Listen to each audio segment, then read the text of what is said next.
Michael Freeman, the Hennepin County attorney, saying there is other evidence that doesn't support a criminal charge.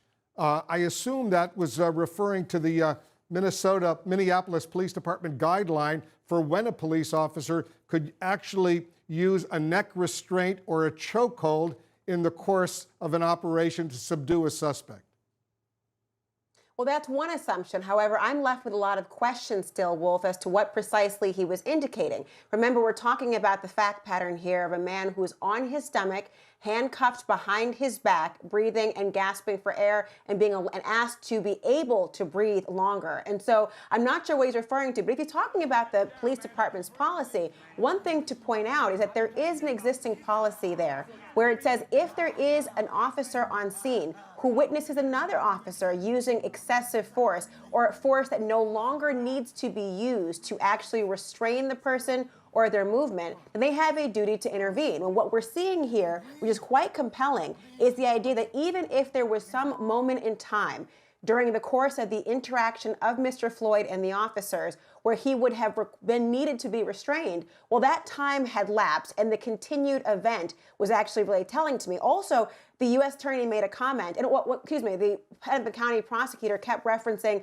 the success of this particular prosecutor's office in being able to prosecute effectively an attorney for excessive force. I will note that one of the things that he seems to miss in this is the climate here. We're talking about the idea of racism in America and the idea of police getting a very different benefit of the doubt depending upon the race of the victim. The case he was referring to involved a white Australian woman who was killed by a black officer. So there is a little bit of tone deafness and understanding what the appeal is and about the concerns of the community all across this globe, but particularly in Minneapolis, about what's happening here. But I note that he did, along with the U.S. attorney, mention ad nauseum about the idea of trying to make sure they could get it right the first time because of due process and also considerations of double jeopardy, because if they do not get it right, they won't have two bites at the apple. Well, were you surprised, Laura, that there were no criminal charges filed against the police officer who had his knee on George Floyd's neck, or the other three police officers who were just standing by and didn't stop it? Yes, I am surprised that there have not been more of an urgency. Remember, there's talking about probable cause. Am I surprised that there's not yet a conviction? No, that does take time. And as a former federal prosecutor, I'm well aware about the distinction between meeting a probable cause standard and one meeting beyond a reasonable doubt. There is an evolution of evidence. There has to be the swift and meticulous. You're talking about the thorough. But if you're talking about whether you believe, and he said himself, whether the force was excessive, he actually said, I believe that it was excessive force. Well, you're already in a different territory about probable cause. I suspect, however, Wolf, what the real calculation here is, knowing that there is an unlawful killing, which degree of crime are you going to talk about? Are you talking about one involving manslaughter, one involving a reckless disregard for human life? Are you talking about somebody intentionally committing this act? Are you talking about premeditation? And on that note, people often have the misconception that premeditation or first-degree murder involves a lengthy period of premeditation. The case, the prime example is a hitman being contracted, when in reality, that premeditation, the intent to kill, can form quite rapidly and does not require that long duration of time. And because we see here, as you keep talking about, and we're all talking about here, Wolf, the length of time that there was somebody's knee on another human being's neck to deprive them of air and essentially asphyxiate them in this way says that there was a lengthy period of time. But the fact that the FBI is involved and that the color of law is being mentioned is extraordinarily important. And to bring it full circle, color of law claims, Wolf, require only essentially that the officer is using his or her badge or his color of uniform to say, I'm going to be the sheriff in everyone's town. I can do what I want. I have carte blanche to harm anyone. I can murder or assault with impunity because I'm the officer. I'm the law of the land. Well, in reality, color of law says you cannot do that, and there is no requirement of there being a racial animus. So if the FBI is looking at it under the color of law context, the racial atmosphere and undertones we're all seeing and evaluating right now and sort of evidently there will not even be a consideration. What's your reaction to the fact that no charges are being announced, at least not today? Well, I'm going to leave that up to my colleague, Laura Coates, who I think explained that very well. But I think there is a frustration out there. Yes, people want this investigation to be handled properly. They don't want another Freddie Gray situation, as they mentioned in the press conference there. But I think people are frustrated at the urgency. How much more video do they need? I kept saying, as I'm watching this, like, is this some sort of a joke? Like, how much more video do they need? Okay, great, get more evidence. But from the evidence they have, there appears to be no area on tape anywhere from any witness that Mr. Floyd was resisting arrest in any way. So I think what people want to know is these officers, one of them with 18 complaints against him, I think 16 of them still open, another one that has 6, other ones that have other complaints. I know that people complain and it's false sometimes, but 18 complaints. Are they going to be arrested or are they not? Is the justice system going to work with these officers the way that it works with the general public? Someone accuses you of something, the police, guess what they do? They come to get you, they arrest you, and then you have to deal with the legal system.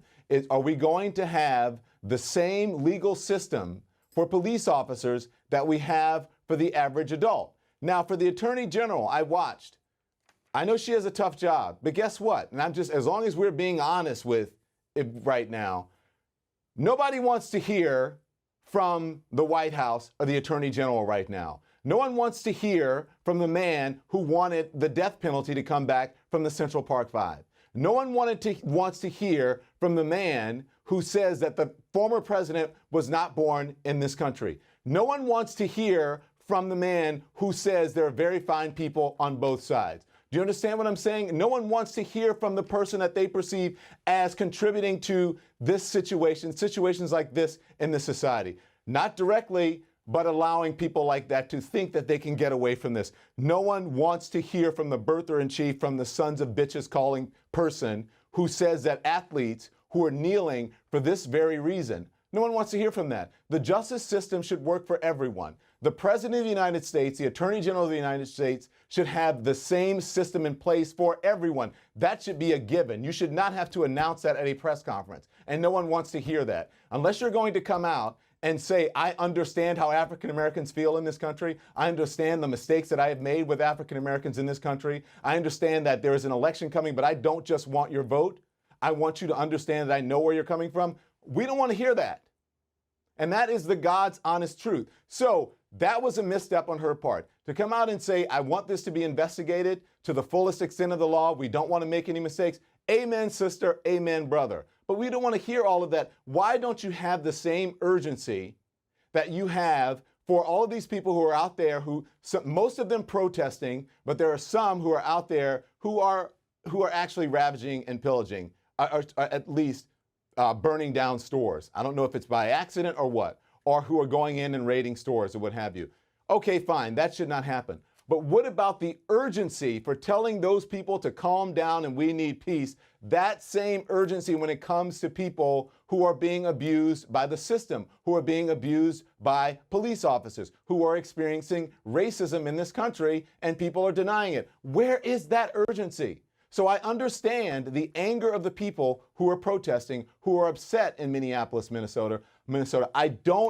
I am not condoning their actions. I don't understand the actions, but I do understand their anger when you feel you have nothing else. When you don't have a platform like a Don Lemon or a Wolf Blitzer or Laura Coates or anyone to protest, then what do? You act out in the way that you act out. Those people are upset. They are sick of it. And I would imagine people around the country are sick of it as well. Have that same urgency when you're telling people to calm down and don't be violent and don't go out and loot stores for racism and bigotry. Take the mask off. You know, Don, what she did say, the U.S. Attorney Erica McDonald, was, and I know this is what you're reacting to, and I'm looking at my notes. She said, this is, in her words, a top priority for the Department of Justice here in Washington. And she said, the President of the United States, the Attorney General of the United States, in her words, are directly and actively monitoring the investigation to determine whether any federal criminal laws were violated, including civil rights violations. That's what she specifically said. And you're What is the news in that? Well, the president should always be involved. The Justice Department should always be involved in these situations. That is not a headline. That is not something I felt that she even had to announce there. I don't understand why she announced it. You should leave the White House should be sending out a press release saying that, not just a tweet. If he wants to conduct business by tweet, then let the president tweet that out. But why does she need to say that? Is she his proxy? Does she speak for him? No. The president should send out a press release and say, I am monitoring what's happening here. I am dealing with it. This is a top priority. He doesn't need the U.S. attorney to do that. And again, I said what I said about this president and the environment that he is contributed to in this country. And that is the God's honest truth. That's how black people feel. The person who said from Klansmen and racists and Nazis and anti-Semites that there were very fine people on both sides, no one wants to hear that.